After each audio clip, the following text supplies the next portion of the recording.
जैसे आज के इस युग में हम कृष्ण को अपनी दिनचर्या में कैसे लाएं?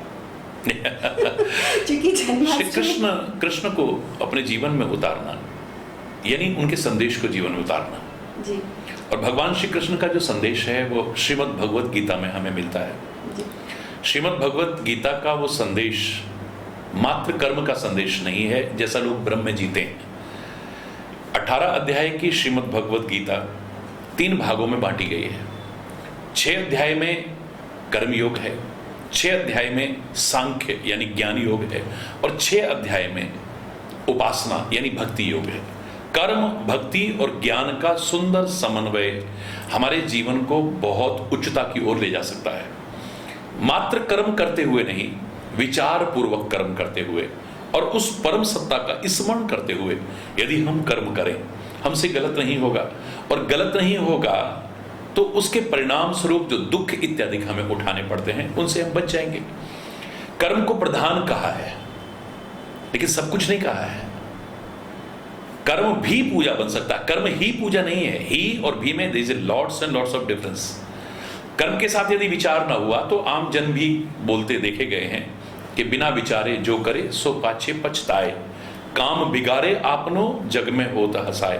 कर्म के साथ यदि विचार ना हुआ, विवेक ना हुआ, ज्ञान ना हुआ तो बाद में पश्चाताप होगा, ग्लानि होगी, शर्मिंदगी का सामना करना पड़ेगा। इसलिए कर्म के साथ विचार बहुत जरूरी है।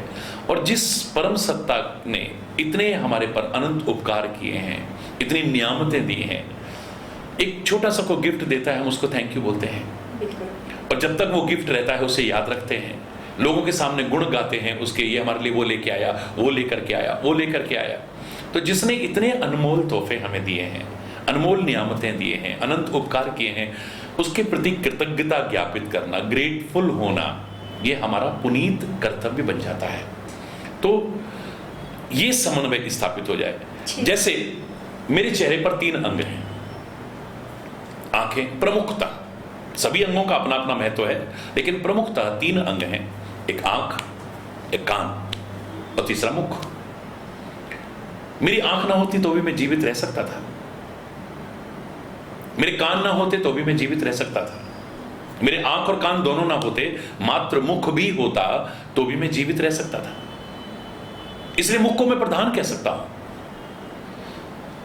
मेरी आंख ना होती तो जीवित रह सकता हूं, कान ना होते तो जीवित रह सकता हूं, आंख और कान दोनों ना होते, खाली मुख होता तो भी जीवित तो रह सकता हूं, लेकिन जीवन का वो जो आनंद उठा सकता हूं और चेहरे का जो सौंदर्य है वो इन तीनों के समन्वय के साथ है। चेहरे का सौंदर्य और जीवन का आनंद इन तीनों के रहते जो मैं उठा सकता हूं, खाली मुख के रहते नहीं उठा सकता।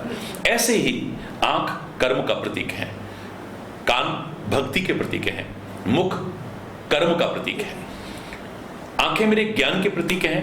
यदि ज्ञान मुझे न भी हो तो अज्ञानी नहीं जीते क्या? मैं जी सकता हूं। कान मेरी भक्ति के प्रतीक हैं, अगर भक्ति ना हो जीवन में क्या नास्तिक लोग नहीं जीते हैं?